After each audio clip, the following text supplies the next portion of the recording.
Folks, and welcome to my second video here at Accountex. I'm Kevin Reed, so thank you for watching, greatly appreciate it. I'm delighted to be joined by Smith & Williamson's National Tax Partner, Tina Riches. How are you doing, Tina? Good morning, fine. Good. So why is the National Tax Partner of Smith & Williamson here at Accountex today?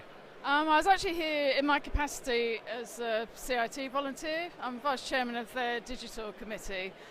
We've just done a talk about making tax digital, which was well oversubscribed with people coming to listen to find out the detail of what's actually going to happen. And I gather you spent a lot of time answering questions as you were trying to escape the session as well. Yeah, I mean there's quite a tight turnaround on all these talks today, and we had a queue of people coming out afterwards asking questions because there is so much uncertainty about what's actually going to happen, having a lot of the measures having been pulled from the finance bill. So what actually were those questions, and were you able to answer them?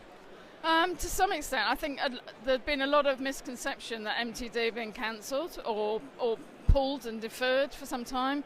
That's not the case. It's been taken out of the finance bill, but the previous government or existing government have said that they will, aim to bring it all back into the next finance bill soon after the general election. So HMRC appear to be carrying on as normal. The pilot's been slightly delayed in terms of sort of extra people going in, but that sounds like it's going to go ahead from next month. So it still seems to be all systems go, and people do need to start planning for it. And I would assume that you would not recommend to anyone to kind of postpone or put things on hold. No, I think people need to be planning what they're doing, and the main purpose of today is lots of sharing knowledge, and lots of software companies, etc., being here to explain what they're planning to do, so people can start to find out what options there are for their practices. And how will you end up?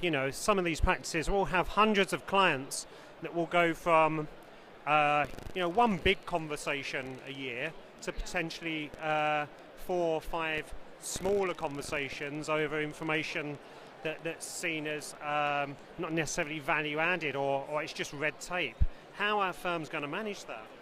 They're going to have to work out as slick a process as possible with their clients, and I think they're going to have to think of the products they will actually offer, and have quite rigid offerings for clients depending on different groups of clients, and try and do that as smoothly as they possibly can, really, in a way with as little interaction with the clients. So as much as they can do electronically, they might even have to spend more time on training their clients rather than receiving stuff and doing all the work for them. So in other words, the communication about getting the clients working seamlessly, as opposed to having conversations where you're saying, you've not provided me your income and expenses details again.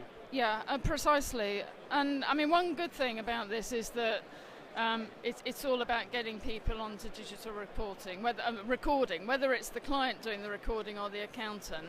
And HMRC at the moment aren't too hung up about the detail and the sort of 100% accuracy, which I think is the right way to start this off. So as long as people are recording and making a good effort, that seems to be the objective of it.